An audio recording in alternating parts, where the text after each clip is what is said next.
सोचो अगर इंडिया को शो ऑफ का कैपिटल कहा जाए तो वो गलत नहीं होगा।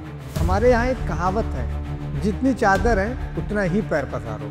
लेकिन आज के ज़माने में लोग चादर भी उधार ही ले लेते हैं और उस पर एसी भी लगा लेते हैं। सबका बस एक चक्कर है, लोग क्या कहते हैं। बराबरी करने की सोच रहे हो? इसका चार्जर ही 5000 का आता है। आईफोन भी ले ही लिया, सुना है लोंडिया आईफोन पे मरे। तुम्हारे एंड्रॉइड के कैमरे को टक्कर देने के लिए हमारे एप्पल का आईफोन 6 ही काफी है। आजकल सैलरी 30,000 भी नहीं होती, लेकिन लोगों के खर्चे 50,000 से भी ज़्यादा ऊपर हैं। EMI का तो मतलब ही बदल गया है। एक मौका इंस्टा पे तो दूसरा आईफोन। क्या चल रहा है ये? मिडिल क्लास के पास 3 कैमरे वाले फ़ोन होंगे, नाइकी के जॉर्डन्स होंगे और SUV की चाबी पॉकेट में।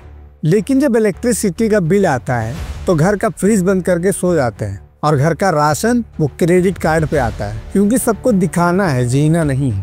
पहले के टाइम में चेतक स्कूटर पे पूरा परिवार घुमाता था, माँ बाप बच्चे सब एक राइड में खुश। लेकिन आज तो हैचबैक भी बेसिक लगती है। सबको चाहिए रोड प्रेजेंस वाली गाड़ी, वो भी सनरूफ के साथ, चाहे रोड हो या EMI का लोड। शादी, भाई शादी तो फुल प्रोडक्शन बन गई है। 3 दिन का function, 5 theme, drone shot, European lehenga और इम्पोर्टेड मिठाई। एक टाइम था जब 5 लोगों को बुलाकर शादियां हो जाती थी, लेकिन आज तो शादी इंस्टाग्राम हाईलाइट रील बन गई है, जो रियल लाइफ से कहीं ज़्यादा इम्पोर्टेंट लगती है। और फिर आता है फॉरेन ड्रीम। डिग्री लेनी है कनाडा से, ऑस्ट्रेलिया से, सब्जेक्ट कोई भी हो चलेगा, ह्यूमैनिटीज़, फिलोसफी, कुछ भी हो चलेगा। यूनिवर्सिटी किस लेवल की हो पता नहीं, लेकिन फोटो एयरपोर्ट पे आनी चाहिए। Of to new journey. Gen Z का तो नेक्स्ट लेवल है। आधी सैलरी कोल्ड प्ले के कॉन्सर्ट में उड़ा देंगे और अगर नहीं जा पाए तो फेक इंस्टाग्राम स्टोरी खरीद लेंगे। जब बैंड का नाम तक न पता हो तो फिर कॉन्सर्ट क्यों? सिर्फ क्राउड में खड़े होने के लिए? एक टाइम था जब कॉन्सर्ट एंजॉय करने जाते थे। आज कॉन्सर्ट अटेंड करना कंटेंट बनाने का जरिया बन गया है। खाली कैमरा लेके आए हैं लोग। स्टेज पे कौन है, गाना क्या चल रहा है, किसी को कुछ फर्क नहीं पड़ता। उनको तो बस रील शूट करना है। स्नेकर्स, ये तो नए जमाने का गोल्ड बन गया है। नाइकी, एडिडास, न्यू बैलेंस, सब चाहिए, चाहे ओरिजिनल हो या फर्स्ट कॉपी। 15 से 20,000 के शूज EMI पे लिए जा रहे हैं, सिर्फ दिखाने के लिए।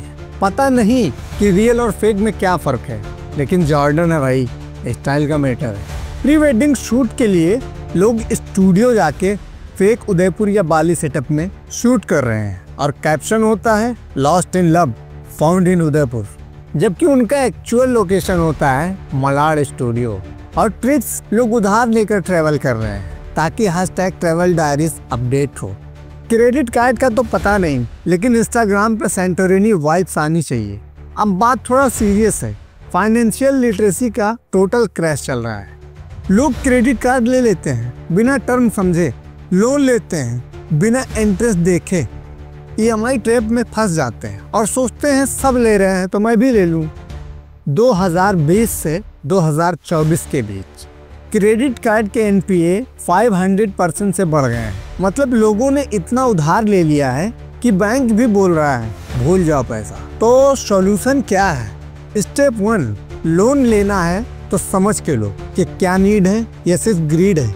हर नए प्रोडक्ट का EMI ऑप्शन देखकर मत ले लो, क्योंकि EMI का मतलब होता है 1 महीने का इश्क, उसके बाद सिर्फ गिल्ट। स्टेप 2, स्पेंडिंग ट्रैक करो। गूगल शीट बनाओ या सिंपल डायरी, लिखो क्या खरीदना है, क्यों खरीदना है, कैसे फील हो रहा है।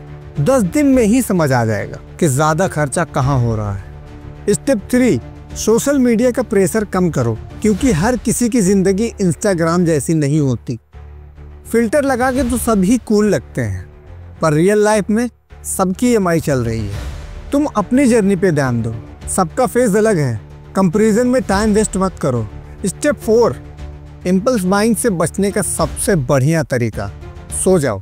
सच में, अगर किसी चीज़ को तुम्हें लेना है तो उस रात तुम उसके ही बारे में सोचो।